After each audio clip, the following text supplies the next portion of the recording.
Hey everyone, this is Nicole is a New Black, and this is my response to the Bronze Goddess's strawberry letter, He's Not Mr. Right. Now, I wouldn't say that I disagree with anything that the Bronze Goddess said, but I do have a slightly different take on the letter and attractiveness between two partners and what it takes to be someone's Mr. or Mrs. Right. Now, I do fully understand and agree that there has to be a level of attractiveness when you are seeking a partner, because if you don't have that sexual attractiveness or physical attractiveness, I mean, you might as well just have a BFF. Like, if you have the feelings for this person that you would have any other friend, there's really no way of differentiating that relationship between a relationship and a really close friendship. So yes, I do agree, because I'm a single female and a lot of my female friends are single, some are married, and we have to be careful of the preconceived notions of what we have when it comes to attractiveness or who we think we'll end up with.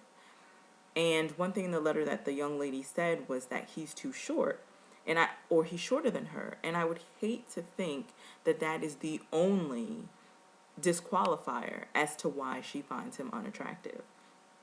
I have seen friends, and mostly when they were younger, would disqualify dudes for the slightest things.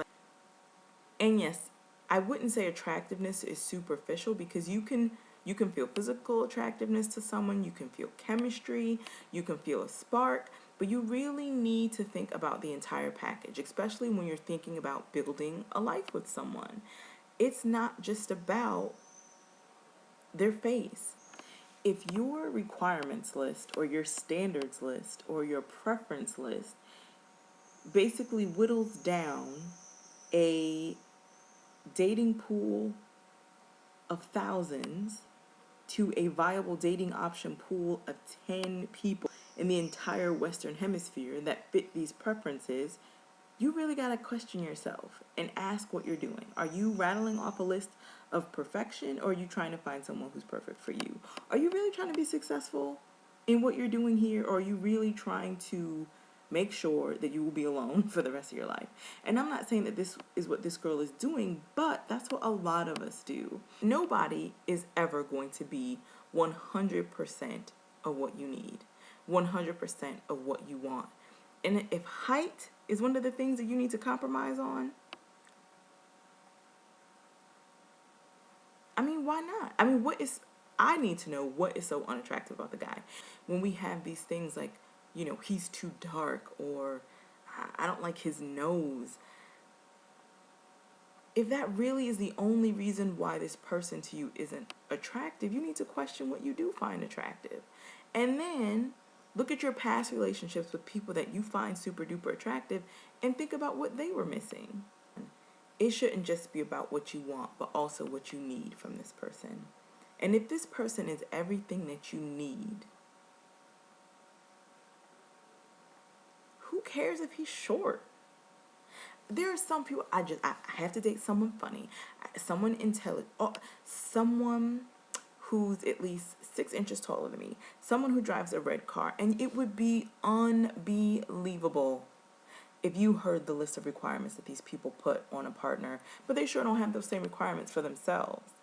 But to put those strains on someone else is totally acceptable.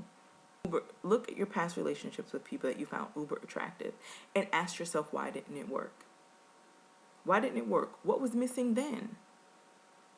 He was the perfect height. He was the perfect look. But you know what? He still wasn't what you needed. He might have been what you wanted, but he was not what you needed.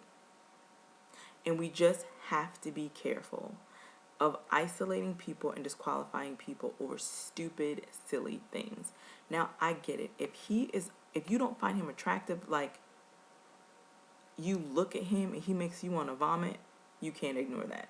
You should not overlook that. If a person repulses you and you find them, you have a physical reaction to their presence, that's a no-go. But if it really is look at someone in another light. The girl said she only met him twice, and there was only 2 dates. See him a third time and see what happens. I would say give it 3 good times. And if you just can't do it, if you really just like, it's not just his height. If you like, oh, he's like a brother, he's super nice, whatever, then don't do it. So I would say give it another try. Just look at him different. This is my plea for short guys everywhere. Because you know what's going to happen, and what happens to a lot of women is that they'll let this one go, and then they'll go on a second one or a third one or a fourth one, and it just won't work out.